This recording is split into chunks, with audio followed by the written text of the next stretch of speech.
मानक चंद, कमला देवी, राकेश, नीतू, ऋषभ और Ayushi Musharraf, B123, Sethi colony, Jaipur. Shri Parshwanath re rolling mills limited, Durgapur 1, Bardhaman, West Bengal. Amita Jain, पत्नी अनिल कुमार जैन, संगीता जैन, पत्नी विपिन कुमार जैन। श्रीमती शशि बाला जैन, श्रेयांश जैन, श्रीमती अनुपमा जैन, शरीश जैन, श्रीमती शची जैन, चेतन जैन, अस्मित जैन, 54B, नवीन नगर, सहारनपुर, उत्तर प्रदेश। यशपाल जैन, श्रीमती सूरज जैन, शाहगढ़, सागर, मध्य प्रदेश। श्रीमती कमला देवी पाटनी, धर्मपत्नी स्वर्गीय श्री मदन लाल जी पाटनी, सुपुत्र राजकुमार पाटनी, कैलाश चंद पाटनी, प्रकाश चंद पाटनी, प्रदीप कुमार पाटनी, अनिल कुमार पाटनी, इम्फाल, मणिपुर। लक्ष्मी देवी जैन, सीमा जैन, धर्मपत्नी श्री अशोक जैन, मेहुल जैन, शाश्वत जैन, प्लॉट नंबर 658, महावीर नगर, प्रथम, जयपुर, राजस्थान। श्री दिगंबर जैन, महिला शास्त्र सभा, सूर्यनगर, गाजियाबाद। श्री सन्मति महिला मंडल, श्री दिगंबर जैन मंदिर, सेठी कॉलोनी, आगरा रोड, जयपुर। जय जिनेन्द्र तज्जयति परम ज्योति, समं समस्तैरनंत पर्यायैः, दर्पणतल इव सकला प्रतिफलति पदार्थमालिका यत्र। पंच परमेष्ठी भगवान की जय। हिंसा के बारे में आचार्य ने तरह तरह की हिंसा और हिंसा के फल को दर्शाया है। उसी क्रम में अब आगे और एक श्लोक और आगे कई श्लोक नई नई बातें बताने वाले होंगे। आइए अगले श्लोक को देखते हैं। एकस्य सैव तीव्रम्, एकस्य सैव तीव्रम्, दिशति फलं सैव मन्दमन्यस्य, दिशति फलं सैव मन्दमन्यस्य, व्रजति सहकारिणोऽपि, व्रजति सहकारिणोऽपि, हिंसा वैचित्र्यमत्र फलकाले, हिंसा वैचित्र्यमत्र फलकाले। बोलिए। एकस्य सैव तीव्रम्, दिशति फलं सैव मन्दमन्यस्य, व्रजति सहकारिणोऽपि, हिंसा वैचित्र्यमत्र फलकाले। एकस्य, एक जीव को, स एव वही हिंसा, तीव्रम तीव्र, फलम फल को देती है, अन्यस्य अन्य को, सैव वही हिंसा, मंद फल को देती है। दो व्यक्ति हैं, मिलकर एक साथ एक हिंसा वाला कार्य कर रहे हैं। दोनों को फल अलग अलग, एक को तीव्र फल, एक को मंद फल। देखें, एकस्य एक को, स एव वही हिंसा, तीव्रम तीव्र, फलम दिशति तीव्र फल को देती है, सैव वही हिंसा, अन्यस्य संधि विच्छेद किया, मंदम अन्यस्य अन्य जीव को मंद फल देती है।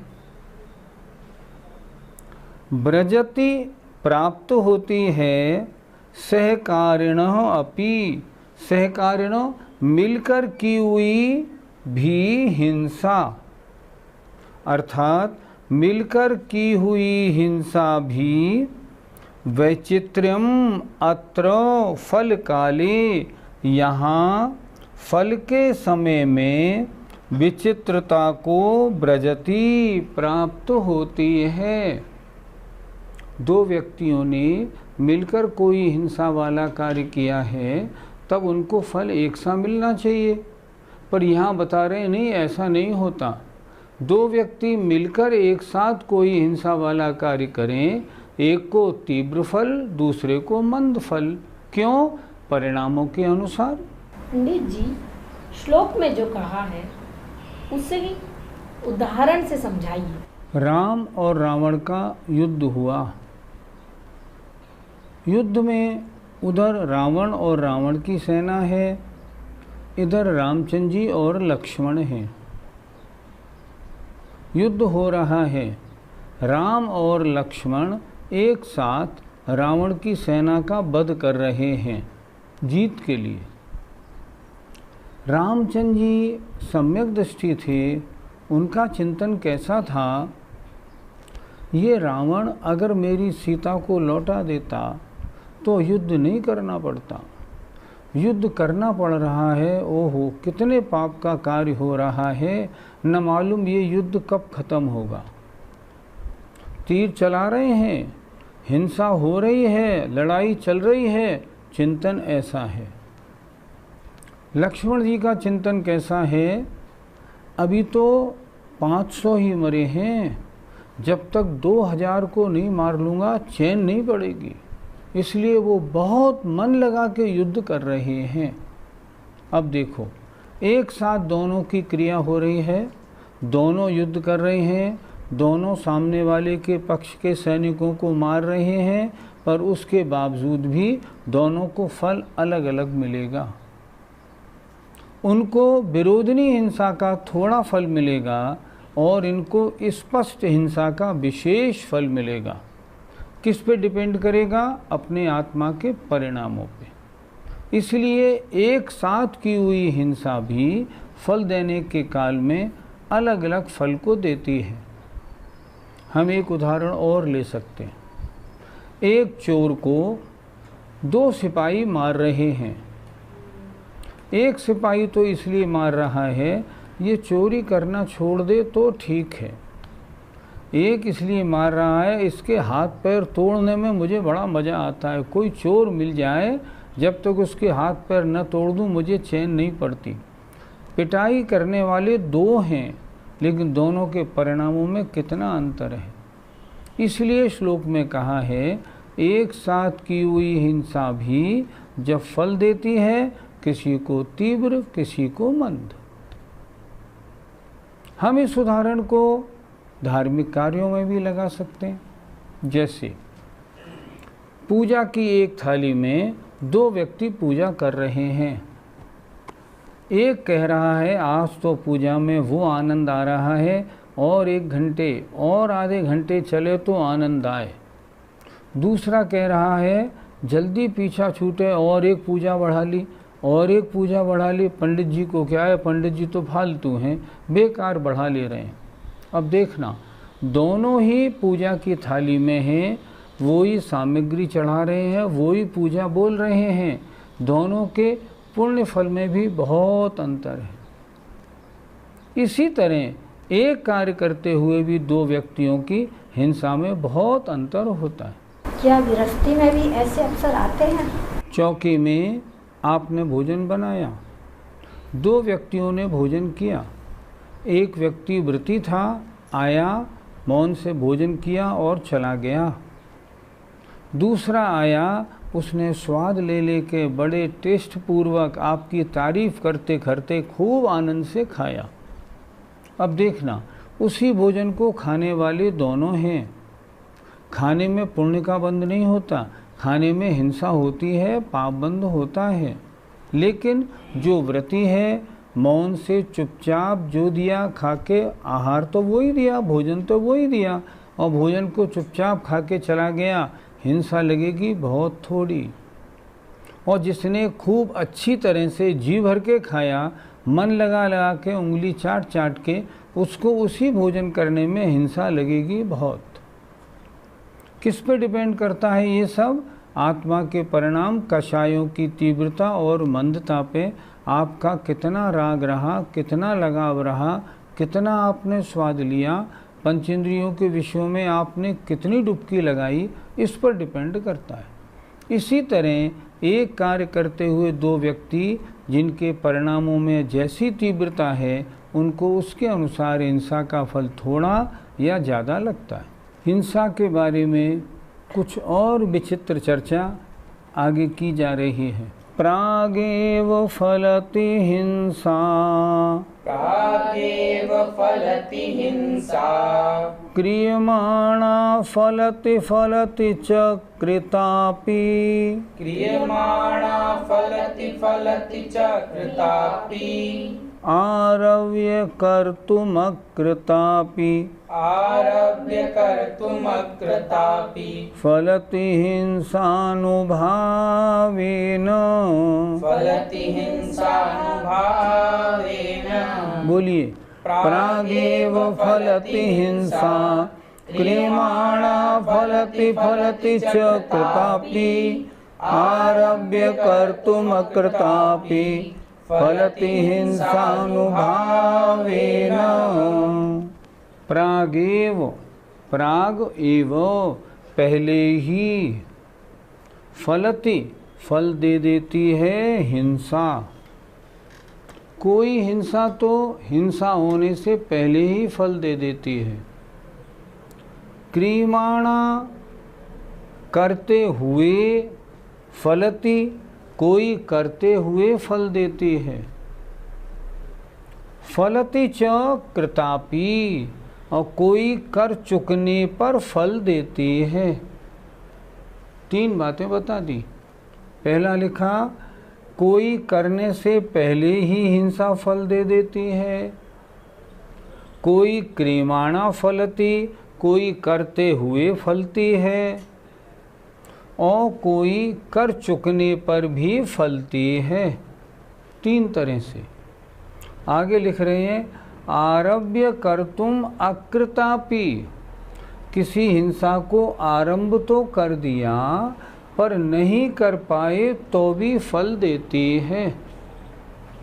प्रारंभ कर दिया है लेकिन फल नहीं, अभी उसका अभी आरंभ काम पूरा नहीं हो पाया।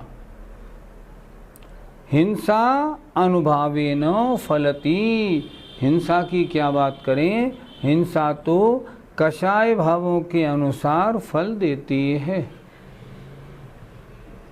चार तरह से हिंसा हो रही है और चारों में कषाय भावों के अनुसार अलग अलग फल है। पंडित जी, हिंसा के पहले ही हिंसा का फल मिल जाए, ये कैसे हो सकता है? ऐसा भी होता है। उदाहरण से समझें, एक शेर तालाब के किनारे बैठा हुआ था।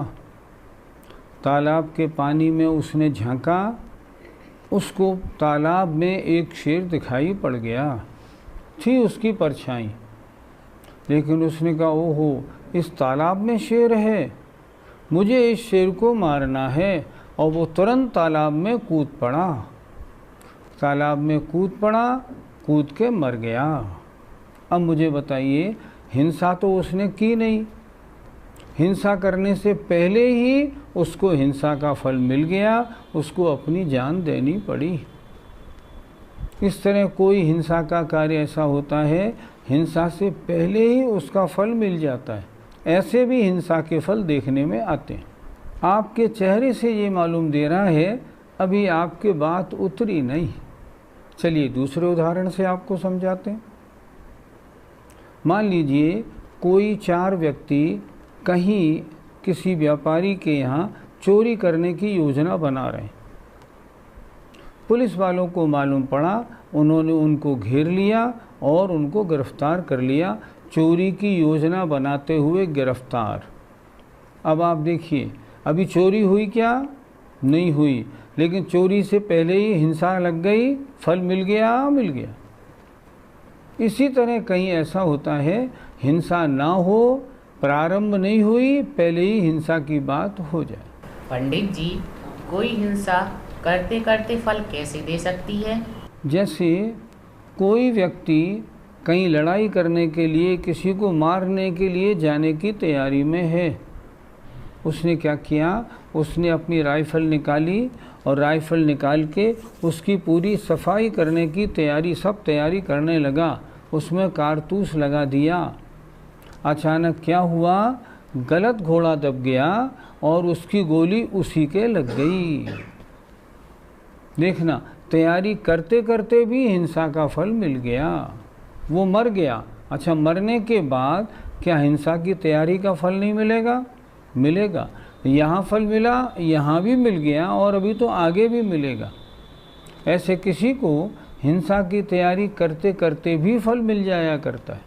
पंडित जी, किसी को हिंसा करने के बाद फल मिलता है, वह कैसे? द्विपायन मुनि को जिन लोगों ने उनके ऊपर शराब की बोतलें, शराब वगैरह फेंकी और मारी थी, उस कारण से भयंकर क्रोध आ गया। बड़े अच्छे तपस्वी महाराज थे। उनके बाएं कंधे से एक अशुभ तेजस का पुतला निकला और उस पुतले ने पूरी द्वारका नगरी की परिक्रमा लगाई और पूरी द्वारका नगरी में आग लगा दी। आग लगाने में क्या हुआ, द्वारका नगरी के जितने महल और जितनी सामग्री थी सारी धू धू करके जलने लगी। जितने लोग थे सब बुरी तरह मरने लगे। अब कार्य जब पूरा हो गया तो वो अशुभ तेजस का पुतला आया और उसने उन मुनि महाराज को भी जला के भस्म कर दिया। अब ये जो फल मिला, ये फल कर चुकने के बाद मिला। यहाँ भी फल मिला और फल क्या मिला, 7वें नरक में गए और वहाँ नारकी बने हुए हैं। 2 तरह का फल मिला, यहाँ भी फल मिला और वहाँ भी मिला। इस तरह किसी किसी को करने के बाद फल मिलता है। अच्छा, लौकिक में हम देखें, किसी व्यक्ति ने चोरी कर ली या समझो किसी को मार डाला। अब बाद में पुलिस ने सुराग लगाया, लगाते लगाते लगाते लगाते पकड़ लिया, तो उसको फल कब मिलेगा? उसको फल मिलेगा कर चुकने के बाद। इसी तरह कोई कोई हिंसा कार्य कर चुकने के बाद उसका फल मिलता है। हिंसा का कार्य शुरू तो किया पर पूरा नहीं कर पाया, इसका क्या उदाहरण बनेगा? बाली महाराज कैलाश पर्वत पर तपस्या कर रहे थे। इत्तेफाक की बात, उधर से रावण और मंदोदरी एक विमान में ऊपर से निकले। रावण का और बाली का बैर था पुराना। किस बात में था? रावण ने बाली की बहन की, इसकी मेरे साथ शादी कर दो, ये आदेश दिया था। लेकिन बाली और सुग्रीव ने उसको नहीं माना। जब नहीं माना तब रावण को गुस्सा आया और वो फौज लेके आया। जब फौज लेके आया तब सुग्रीव ने कहा, अब तो इसके साथ इसको जीतना मुश्किल है, इसको अपनी बहन ब्यानी ही पड़ेगी। लेकिन बाली का ये नियम था कि मैं सिर्फ सच्चे देव के अलावा किसी की वंदना नहीं करूँगा। तो उन्होंने कहा, अगर बहन इसके साथ शादी करती है तो मुझे इसका सम्मान, हाथ जोड़ने पड़ेंगे, नमस्कार करना पड़ेगा, इसलिए मैं दीक्षा ले जाता हूँ। बाली और सुग्रीव की बहन की शादी रावण के साथ हो गई। लेकिन रावण को जब मालूम पड़ा कि बाली शादी का बहुत विरोधी था, तो रावण ने बाली को अपना दुश्मन मान लिया। अब जब रावण का विमान ऊपर से जा रहा था और नीचे बाली महाराज मुनि अवस्था में तपस्या कर रहे थे, तो ऐसा नियम है कि दुश्मन को देख के विमान अटक जाया करता है। विमान अटक गया। रावण ने फौरन सोचा, मेरा विमान क्यों अटका? नीचे झांका और देखा, ओहो, कैलाश पर्वत पर ये बाली महाराज तपस्या कर रहे हैं। ये वही हैं जिन्होंने अपनी बहन को मेरे साथ शादी करने के लिए कितना मना किया था। चलो आज मैं इनसे उसका बदला लेता हूँ। रावण का असली नाम था दशानन। रावण ने क्या किया, जो कैलाश पर्वत था, रावण बड़ा प्रतापी विद्याधर तो था ही, जो कैलाश पर्वत था उसकी नीचे जड़ों में घुस गया और कैलाश पर्वत को मैं जड़ के उखाड़ लिया और उखाड़ के उसको उठा के फेंकने के लिए उसने प्रवृत्ति प्रारंभ कर दी।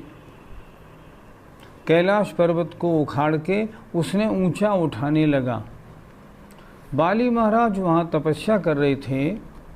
उनके कायबल रिद्धि थी, शरीर में अद्भुत शक्ति थी। उन्होंने ज्ञान से जाना रावण जो है दशानन, ये दशानन कैलाश पर्वत की जड़ में घुस गया है। इसको पूर्व भव का स्मरण हो गया है, शादी के मामले का। अब ये क्या चाहता है, कैलाश पर्वत को उठा के फेंक दूं। अगर ये कैलाश पर्वत को फेंक देगा तो कैलाश पर्वत पर भरत चक्रवर्ती के द्वारा बनाए गए सारे जिनालय सब नष्ट हो जाएंगे।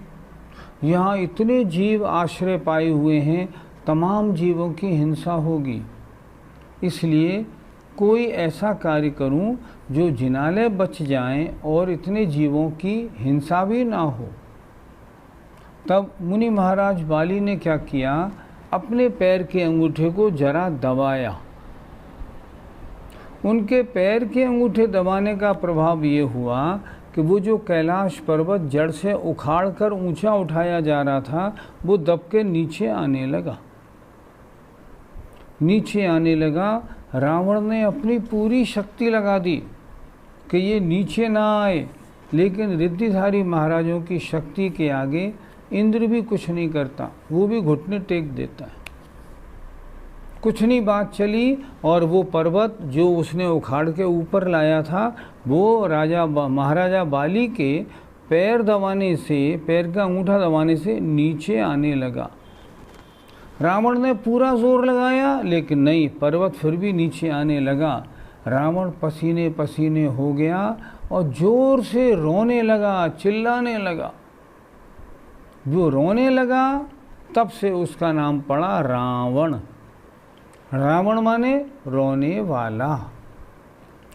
मंदोदरी जो पटरानी थी, वो विमान में बैठी हुई सब देख रही थी। वो कह रही थी, आज मेरे पति बहुत गलत कार्य कर रहे हैं, इन महामुनि महाराजों से ये क्यों अटक ले रहे हैं। जैसे उसने अपने पति के चिल्लाने की आवाज़ सुनी, वो समझ गई मामला गड़बड़ है। फौरन विमान से नीचे उतरी, दौड़ के महाराज के चरणों में गई, वंदना विनती करने लगी, महाराज मेरे पति की रक्षा करें। बाली महाराज ने इतना सुना और उन्होंने अपना अंगूठा ढीला कर दिया। रावण नीचे से निकल आया। अब प्रश्न, कैलाश पर्वत के चैत्यालयों को विध्वंस करने का और जीव मारने का पाप लगेगा कि नहीं? लगेगा। बाली महाराज को मारने का पाप लगेगा कि नहीं? लगेगा। तो कोई कार्य उन्होंने आरंभ तो किया लेकिन पूरा नहीं कर पाए, फिर भी उनको महान हिंसा का फल मिला। आज रावण जी नरक में बैठे हुए दुख पा रहे हैं। इस तरह कोई हिंसा पहले ही फल देती है, कोई करते हुए देती है, कोई करने के बाद देती है, और कोई प्रारंभ तो कर दिया लेकिन कार्य नहीं कर पाए तब फल देती है। इस प्रकार हिंसा के फल की फल देने के समय में बड़ी विचित्रता मालूम देती है। पंडित जी, ये 4 प्रकार की हिंसाओं का फल अलग अलग प्रकार से क्यों मिला? अपने अपने भावों के अनुसार हिंसा का फल मिलता है। एक शब्द दिया है ना, हिंसानुभावेन, अनुभावेन भावों के अनुसार। कार्य शुरू हो गया, कर नहीं पाया लेकिन भाव बना लिए, फल मिलेगा।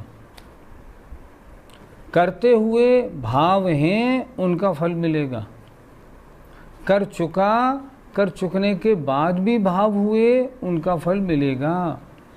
और कार्य आरंभ तो कर दिया है पर कर नहीं पाया है, लेकिन मैं इस कार्य को पूरा ज़रूर करूँगा, ऐसे उसके परिणाम पक्के हैं।